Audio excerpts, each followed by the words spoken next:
After over a month of reading on the Xteink X3, carrying it daily, I'm convinced that unless you plan to use it attached to your phone, the better value buy is still the cheaper Xteink X4.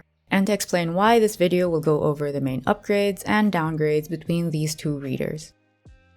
The shortcomings are definitely worth it. To have an e-reader that fits your phone well, I've switched to it from the X4 for daily use. But if you're like most people and use this in its own case or put it in something like a pocket notebook or folio, I just don't feel it's right to say you really need the X3. Wanting it is different, but let's be honest here, it's not a groundbreaking difference. The biggest downgrade people point out is the switch to a pogo pin connection from USB-C. When everything from my flip phone to my laptop to the X4 use USB-C, it is annoying, but it's also substantially less annoying when you get a third-party dongle like this one, which you can plug into any regular USB-C cable.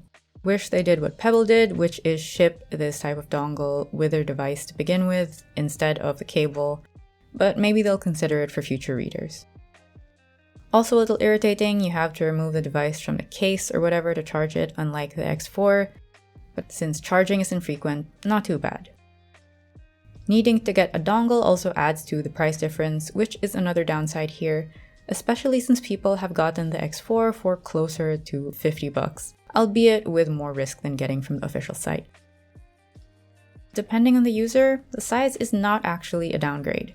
If you read vertically, they're pretty much the same width, which is about the same as reading on your phone, by the way, if you're trying to decide if this format is for you.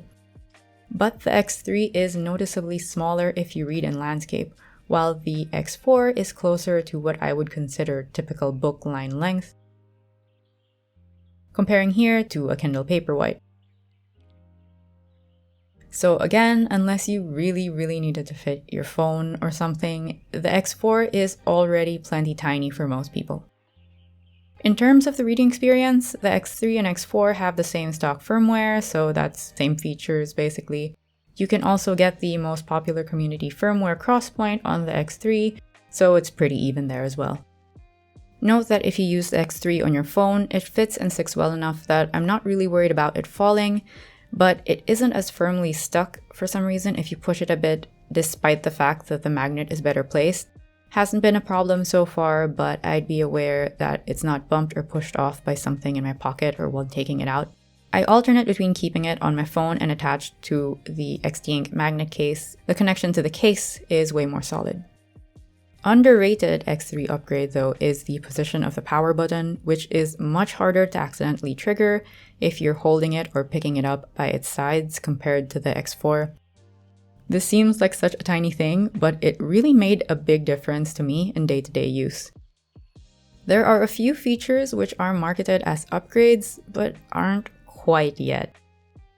Tilt to turn pages, while it works pretty well, is overall not that useful. It's more movement than just pressing a shallow button, and if you're using this while commuting, waiting in line, or some other situation you might have to stand or move at a moment's notice, you'll very likely accidentally turn pages, which is not very fun. I turned this feature off after the first day I tried it out. Getting real-time clock and battery percentage is very nice, but currently in a book is way too tiny. I hope they make it as big as Crosspoint status bar at least. Also worth noting, you can get battery percentage in Crosspoint and its forks, so that is not really unique to the X3. The resolution is better on paper, but not a huge difference in that if you did not have them side by side, you'd think the X4 resolution is just fine. Other smart features advertised, like NFC, aren't really being maximized right now, and a bunch of other features like battery capacity, storage, are really the same between the two. So to summarize, while I love and use my X3 daily, it is a totally valid decision to resist the urge to buy the new and shiny and just stick to the good old X4. If you're looking for a more general review, that's coming on the channel soon. Thanks for watching!